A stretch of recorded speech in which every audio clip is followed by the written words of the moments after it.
Selamat datang di Kota Slawi. Kota Slawi merupakan sebuah nama kecamatan yang menjadi ibu kota Kabupaten Tegal. Memiliki luas 13,63 km persegi dan diresmikan sebagai pusat pemerintahan Kabupaten Tegal sejak 24 Januari 1989. Sebuah tempat yang tersimpan dalam rimbun sejarah dan budaya di ujung timur Pulau Jawa, Kota Slawi menyimpan kisah yang tak terlupakan. Kisah perjalanan yang panjang membentuk jati diri dan identitas masyarakatnya. Kota Slawi merupakan sebuah desa yang kaya akan sejarah dan budaya. Dalam sejarah penamaannya, Slawi memiliki hubungan dengan angka 25 atau Slawe dalam bahasa Tegal. Sejarah Slawi dan 25 berawal dari upaya Ki Gede Sebayu yang merupakan pendiri Tegal saat itu berencana merenovasi masjid di Kalisoka. Kota Slawi memiliki beberapa ikon penting yang ada di dalamnya, seperti Tegal memiliki tradisi minum teh poci yang merupakan bagian penting dari kehidupan sehari-hari masyarakat. Masyarakat Tegal menikmati minum teh poci setiap hari dan di sana memiliki ungkapan bahwa jangan mengaku orang asli Tegal jika tidak suka minum teh poci.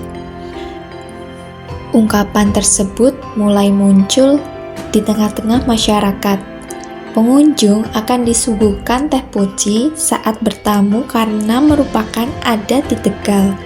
Tugu Poci merupakan ikon Kabupaten Tegal dan simbol apresiasi terhadap industri teh di daerah mereka. Terletak di Monumen GBN Slawi.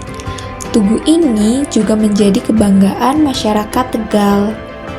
Kemudian ada Gerakan Banteng Nasional atau yang biasa disebut dengan GBN didirikan khusus untuk melawan pengaruh DITII di Jawa Tengah Utara yang dipimpin oleh Amir Fattah. Operasi Banteng Nasional dipimpin oleh Kolonel Sarbini untuk menumpas gerakan DITII. Monumen GBN dibangun untuk menghormati jasa pahlawan tersebut dan diresmikan pada 5 Oktober 1976.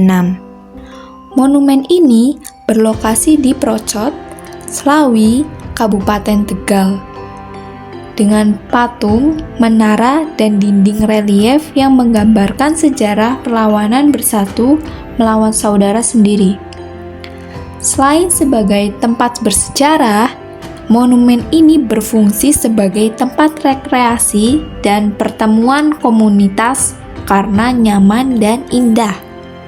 Selanjutnya, alun-alun Hanggawana Slawi yang tentu saja bertempat di Kabupaten Tegal memiliki luas 14.716 meter persegi, namun belum memiliki desain lanskap yang menarik atau sarana yang memadai.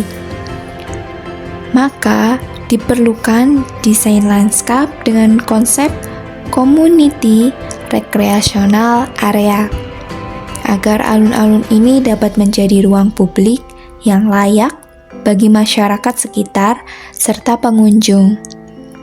Metode penelitian yang digunakan adalah metode deskriptif dengan 4 tahap.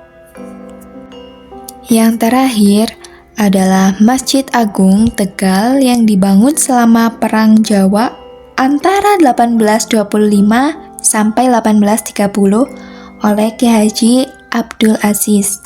Masjid ini menjadi saksi perlawanan Pangeran Diponegoro dan pengikutnya.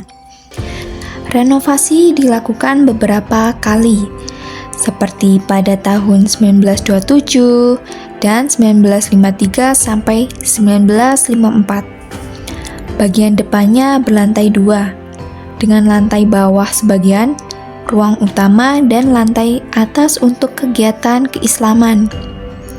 Masjid ini dapat menampung lebih dari 4.000 jamaah dan dipadati saat sholat fardu 5 waktu. Azan dikumandangkan melalui pengeras suara di menara masjid. Tradisi pembakaran petasan raksasa berhenti pada tahun 1980-an dan digantikan dengan pengumuman azan melalui pengeras suara dan media lainnya.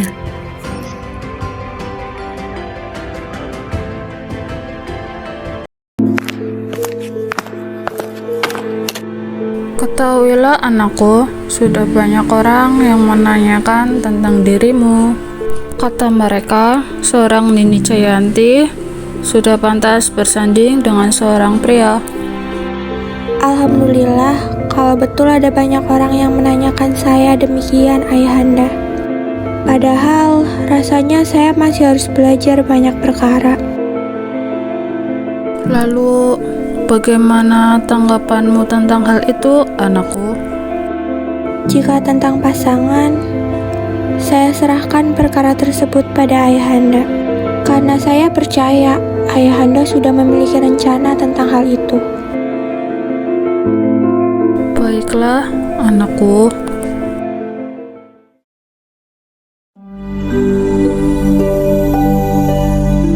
Ketika Nini Jayanti masih kecil, ia seringkali mendengar dongeng dan hikayat tentang sandiwara perkawinan. Ia jadi berpikir untuk menirunya dan mengusulkannya kepada Ayahanda.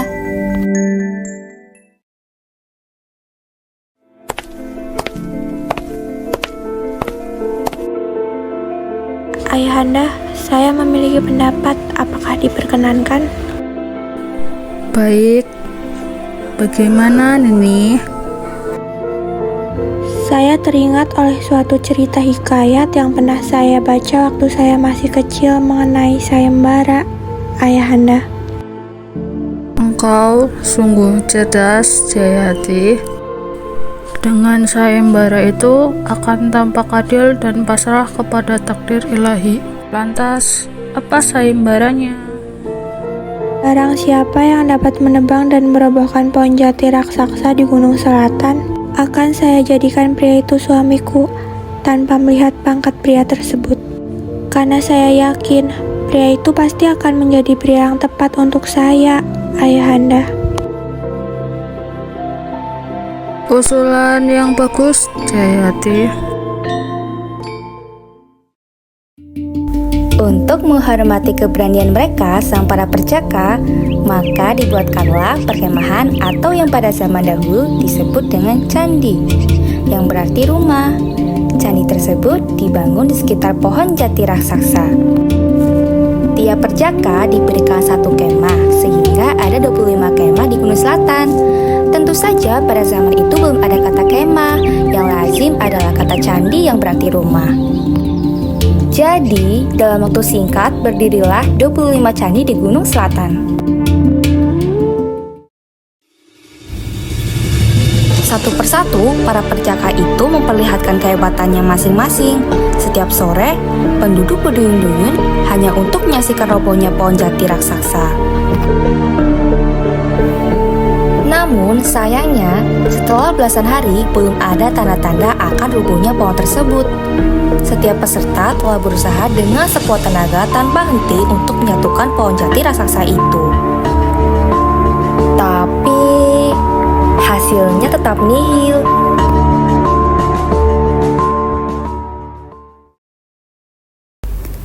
Aku rasa tidak akan ada perjaka yang bisa merobohkan pohon jati itu. Iya, menurutku juga begitu. Dilihat, ini sudah berhari-hari setelah dibukanya sayembara. Tapi, perasaanku mengatakan bahwa akan ada yang berhasil merobohkan jati itu dan berhasil menjadi pasangan putri dari Ki Gede.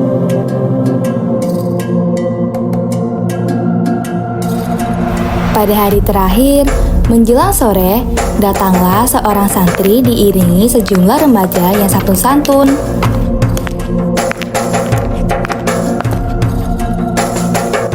Assalamualaikum, saya Ki Jaduk, salah satu bangsawan Mataram.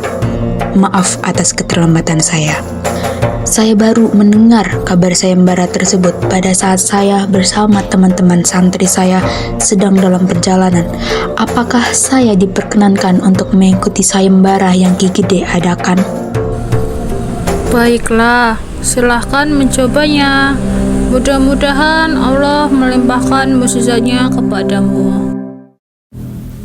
Sejenak, Ki Jaduk berpamitan untuk berwudu, lantas bersembahyang 2 rakaat, meninggalkan orang-orang yang sedari tadi melihatnya dengan berdebar. Sepertinya santri itu akan berhasil merobohkan pohon jati ini dan memenangkan sayembaranya. Tidak lama kemudian, ia kembali dari sembayangnya dan tampak Ki Jaduk mengayunkan kapaknya dengan jurus silat yang hebat. Ternyata, pada ayunan kelima, pohon jati raksasa itu berhasil dirobohkan oleh Ki Jaduk. Warga sekitar bersorak-sorai setelah melihat bagaimana pohon jati raksasa itu roboh.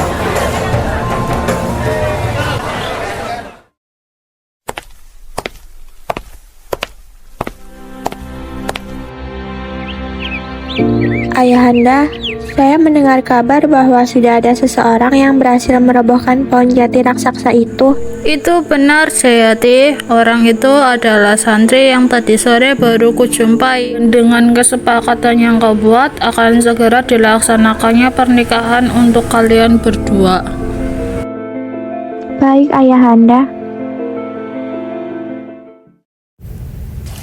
Selang beberapa hari usai sayembara itu, tepat hari ini akan dilaksanakannya pernikahan Ki Jaduk dengan putri dari Ki Gede Sebayu yang bernama Nini Jayanti. Pernikahan keduanya berlangsung dengan meriah. Ki Jaduk merupakan seorang bangsawan Mataram. Setelah menikah dengan Nini Jayanti, lantas Ki Jaduk beralih menggunakan nama aslinya, yaitu Pangeran Purbaya. Keduanya hidup bahagia dan menjadi tokoh terpandang di daerah Tegal. Sampailah kita di penghujung cerita. Adapun nama Candi Selawe yang berarti candi atau rumah 25 buah itu lama-lama terucapkan Selawi atau Selawi seperti sekarang. Jadi begitulah asal muasal dari terbentuknya kota Slawi. Semoga cerita indah tentang kota Slawi ini terus terjaga dan menginspirasi generasi mendatang untuk mencintai dan melestarikannya. Sekian video tentang kisah kami, semoga dapat bermanfaat serta menambah wawasan bagi kalian semua. Terima kasih sudah menonton sampai akhir. Salam hangat dari kami bertiga.